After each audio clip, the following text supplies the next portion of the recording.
आणि या सगळ्या घडामोडी एकीकडे घडत असताना विधिमंडळाचे माजी सचिव अनंत कळसेंनी एकनाथ शिंदेंची भेट घेतली। ऑपरेशन टायगरची चर्चा सुरू असतानाच कळसेंनी भेट घेतल्यानं याला महत्त्व प्राप्त झालंय। त्यांच्याशी बातचीत केली आमच्या प्रतिनिधींनी, पाहूया।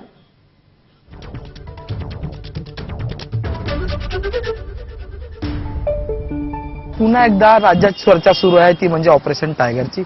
कसं बघता त्या सगळ्या घटना? यामध्ये मी फक्त कॉन्स्टिट्यूशनल आणि लीगल बाजू आपल्याला स्पष्ट करेल, कारण यामध्ये असं दिसतंय की उद्धव ठाकरे साहेबांकडे सध्या 9 खासदार आहे आणि 7 खासदार काहीतरी पत्र देऊन वेगळा गट स्थापन करतायत, असं एक टीव्हीच्या बातम्यावरून असं दिसतंय।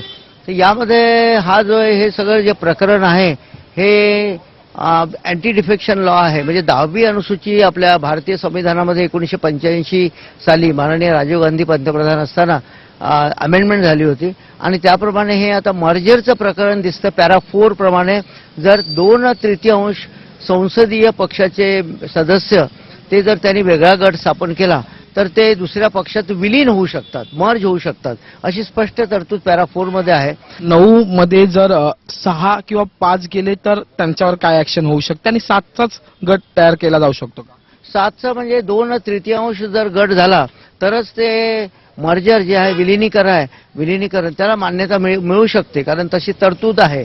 त्यामुळे ते 6 किंवा 5 जर गेले तर ते मग निश्चितच अँटी डिफेक्शन लॉच्या स्कोप खाली येईल आणि त्यांच्यावर तशी कारवाई करण्याची पिटिशन देता येईल। उद्धव ठाकरेंनी काल एक बैठक घेतली आणि खासदारांसोबत संवाद साधण्याचा प्रयत्न केला, पण ते असं म्हटले की ज्यावेळेस 40 फुटत होते त्याची कुणकुण मला लागली नसावी का, पण ज्यांना जायचं त्यांनी जावं आणि खुशाल राहावं असं त्यांनी म्हटले। त्याच्यात नाही, हे आता पॉलिटिकल त्यांची कॉमेंट्स आहे।